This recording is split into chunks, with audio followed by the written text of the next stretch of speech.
আচ্ছা বলেন তো আল্লাহ কোথায় আছেন? এটি একটি মুশকিলের প্রশ্ন। সাধারণত লোকেরা বলে আল্লাহ সব জায়গায় আছে। এই কথা, এই জবাব সঠিক নয়। আকীদা সাফ হতে হবে। আল্লাহ সব জায়গায় আছে এই কথা সঠিক নয়। যদি আল্লাহ সব জায়গায় থাকেন তাহলে দুনিয়ার সব জায়গা ভালো না, কিছু কিছু খারাপ আছে। তাহলে খারাপ জায়গায়ও থাকতে হয়। নাউযুবিল্লাহ বলেন। আল্লাহ কোথায় আছে এই প্রশ্ন আল্লাহরই করি। সওয়ালে মুকদ্দারের জবাব, পৃথিবীর মানুষ আল্লাহকে প্রশ্ন করবে তুমি কোথায় আছো। রব্বুল আলামিন প্রশ্ন করার আগে জবাব দিয়ে দিয়েছেন আর রাহমানু আলাল আরশিস ইসতাওয়া। আল্লাহ পাক আরশে আজিমে আছেন। কোথায় আছেন বলে? এক আঙ্গুল আকাশের দিকে উঁচু করে বলেন আল্লাহ কোথায় আছেন? আরশে আজিমে আছেন। সুবহানাল্লাহ। তবে আরশে আজিমে আছেন যে অবস্থা এমন নয় যে তিনি সাংঘাতিক রকমের কুয়াশার কারণে বাংলাদেশে কি হইতেছে তা দেখতে পান না। সে আল্লাহ রাব্বুল আলামিন সব কথা পরিষ্কার করে বলেছেন আমি তোমার ঘাড়ের কাছে। তার মানে আল্লাহর ইলম, তার নজর, তার সামা এবং তার বসর, তার দেখা, তার শোনা, তার ইলম সবটা আমাকে ঘিরে আছে, আমি তার বাইরে নাই। আল্লাহ মানুষকে সতর্ক করতেছেন মা ইয়ালফিযু মিন কাওলিন ইল্লা লাদাইহি রাকীবুন আতীদ। মানুষ এমন কোন কথা বলে না যা আমার ফেরেশতারা রেকর্ড করে না রাখে। যা করো তাও লেখা হয়, যা বলো তাও লেখা হয়ে যায়। দুনিয়ায় গোয়েন্দা বিভাগ আছে, আমার দেশে গোয়েন্দা বিভাগ আছে না? কি নাম কত দুই একটা আন্দাজে কইলো আছে। CID, DIB, DFI, arm intelligence, কত রকম গোয়েন্দা আছে, কত বাহিনী আছে আপনি টের পাবেন না। পাগড়ি একটা বান্ধি আপনার সামনে বসা, আপনি বুঝবেন না যে আপনার আমলনামা রেকর্ড করতেছে বলে বসে।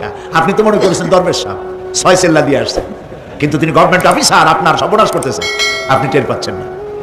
এই যে যদি মানুষের রাষ্ট্র ঠিক রাখার জন্য দুনিয়ার সরকারের দরকার হয়, তাহলে আল্লাহ পাকের এই বিশাল সাম্রাজ্য রক্ষা করার জন্য আল্লাহর গোয়েন্দা বিভাগ নাই? আল্লাহ রাব্বুল আলামিন তার গোয়েন্দা বিভাগ কাজ করতেছি।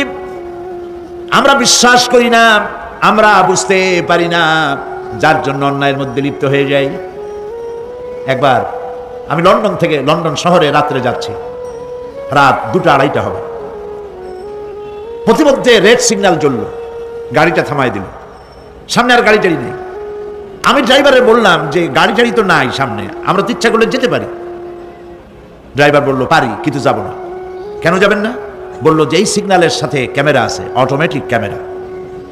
আমি যদি এখান থেকে এটাকে ক্রস করি তাহলে আগামীকাল কোর্ট থেকে আমার নামে চিঠি আসবে।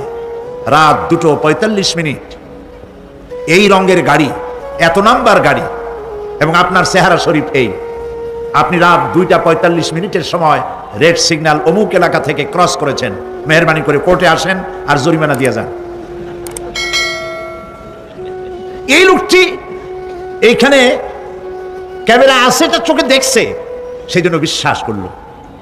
কিন্তু এই ক্যামেরায় স্ন্যাপ নেওয়ার জন্য কোনো ক্যামেরা ম্যান নাই। অথচ গাড়ি ক্রস করলেই, ওভার স্পিড করলেই ছবি তুলে ফেলবে। এই বুদ্ধিটা কে দিছেন? যিনি এই বুদ্ধিটা দিলেন তার কাছে এমন কোনো বুদ্ধি নাই যে আপনার আমার অনবরত অটোমেটিক ক্যামেরা দিয়ে জীবনের সব কিছু আমাদের ধরে রাখে, এরকম কোনো ক্যামেরা থাকতে পারে না। পারে কিনা? কিন্তু আমাদের কপাল খারাপ। ওই যে সিগারেটের প্যাকেটে লেখা আছে সংবিধিবদ্ধ সতর্কীকরণ, ধূমপান স্বাস্থ্যের জন্য ক্ষতিকর। প্যাকেটে লেখা আছে, হাতের মুঠায় ধরিয়া সিগারেট ধরে টান মারিয়া উপরে ফু দিয়া তাকায় দেখে ফু যায় কদ্দুর।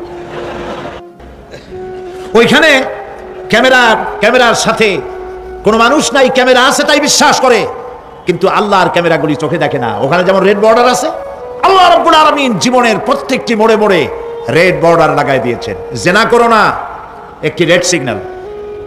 মদ পান করো না, আরেকটি রেড সিগন্যাল। মিথ্যা কথা বলো না, আরেকটি রেড সিগন্যাল। অহংকার করো না, আরেকটি রেড সিগন্যাল। বউকে বেপরদা করো না, আরেকটি রেড সিগন্যাল। সুদ খেও না, ঘুষ খেও না, আরেকটি রেড সিগন্যাল। অসংখ্য রেড সিগন্যাল দিয়ে আল্লাহ পাক বলছেন তিলকা হুদুদুল্লাহ, এই হচ্ছে আল্লাহর বর্ডার। ফালা তাতাদুহা, অতএব আল্লাহর বর্ডারকে ক্রস করো না। কে নিষেধ করেছেন? কে নিষেধ করেছেন? মানুষেরা বিশ্বাস করে না।